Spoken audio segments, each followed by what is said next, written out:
وہ رات جب ایمان نے تاریخ بدل دی۔ مکہ کی رات خاموش تھی، مگر ہوا میں ایک عجیب سا اضطراب تھا۔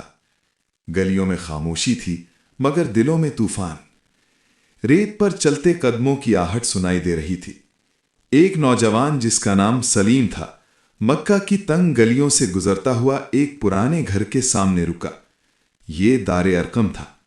اس کا دل زور زور سے دھڑک رہا تھا۔ وہ جانتا تھا کہ اگر آج وہ اس دروازے کے اندر داخل ہوا تو کل اس کی زندگی پہلے جیسی نہیں رہے گی۔ اس نے آسمان کی طرف دیکھا۔ ستارے خاموش تھے، مگر جیسے کچھ کہہ رہے ہوں۔ اس نے آہستہ سے دروازہ کھٹکھٹایا۔ دروازہ کھلا۔ اندر چند چہرے نظر آئے جن پر سکون تھا، مگر آنکھوں میں انقلاب۔ ایک گوشے میں رسول اللہ صلی اللہ علیہ وسلم تشریف فرما تھے۔ کمرے میں خاموشی چھا گئی۔ نوجوان نے کانپتی ہوئی آواز میں کہا، میں حق کو پہچاننا چاہتا ہوں۔ رسول اللہ صلی اللہ علیہ وسلم نے نرمی سے فرمایا، حق وہ ہے جو دل کو سکون دے۔ پھر آپ صلی اللہ علیہ وسلم نے قرآن کی آیات تلاوت کی۔ الفاظ ہوا میں نہیں تھے، یہ دلوں پر اتر رہے تھے۔ سلیم کی آنکھوں سے آنسو بہنے لگے۔ اس نے کہا، میں گواہی دیتا ہوں کہ اللہ ایک ہے اور آپ صلی اللہ علیہ وسلم اس کے رسول ہیں۔ اس لمحے ایک انسان نہیں، تاریخ بدل رہی تھی۔ صبح ہوئی، مکہ کے بازار میں خبر پھیل گئی، سلیم نے اسلام قبول کر لیا ہے۔ قریش کے سردار جمع ہوئے، ان کے چہروں پر غصہ تھا۔ ابو جہل نے کہا، اگر ہم نے آج اسے نہیں روکا تو کل پورا مکہ ہمارے ہاتھ سے نکل جائے گا۔ سلیم کو بازار میں گھسیٹ کر لایا گیا، لوہے کی زنجیروں میں جکڑ دیا گیا۔ لوگ تماشا دیکھ رہے تھے۔ ابو جہل نے کہا، اپنے دین سے واپس آ جا۔ سلیم نے کمزور مگر مضبوط آواز میں کہا، میرا دین حق ہے۔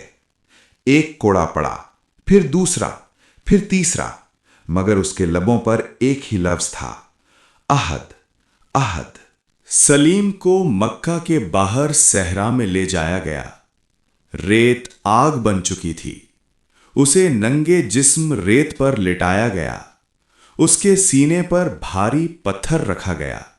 سانس لینا مشکل تھا۔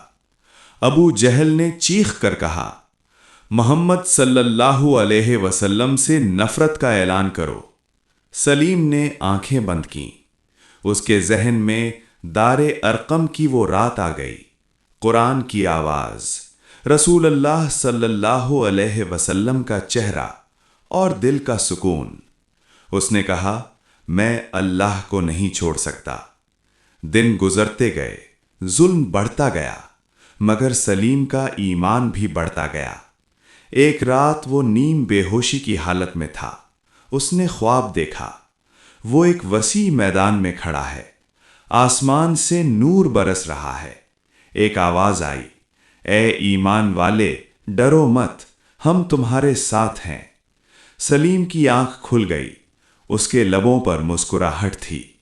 ایک دن رسول اللہ صلی اللہ علیہ وسلم وہاں سے گزرے۔ آپ صلی اللہ علیہ وسلم نے سلیم کو زخمی حالت میں دیکھا۔ آپ صلی اللہ علیہ وسلم کی آنکھوں میں آنسو آ گئے۔ آپ صلی اللہ علیہ وسلم نے فرمایا، یا اللہ، میرے اس بندے کو مضبوط رکھ۔ یہ دعا سلیم کے لیے زندگی بن گئی۔ اس دن اسے احساس ہوا کہ وہ اکیلا نہیں ہے۔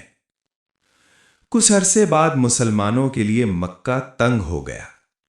رسول اللہ صلی اللہ علیہ وسلم نے صحابہ کو مدینہ کی طرف ہجرت کا حکم دیا۔ سلیم بھی ہجرت کرنے والوں میں شامل تھا۔ رات کا وقت تھا۔ مکہ کی گلیاں پھر خاموش تھیں، مگر اس بار خاموشی خوف کی نہیں تھی، امید کی تھی۔ سلیم نے مکہ کو آخری بار دیکھا۔ اس کی آنکھوں میں آنسو تھے۔ وہ جانتا تھا کہ وہ صرف شہر نہیں چھوڑ رہا، وہ اپنی پوری زندگی چھوڑ رہا ہے۔ مدینہ پہنچ کر سلیم کی زندگی بدل گئی۔ یہاں کوئی اسے غلام نہیں کہتا تھا، یہاں وہ صرف مسلمان تھا۔ وہ مسجد نبوی میں بیٹھ کر قرآن سنتا،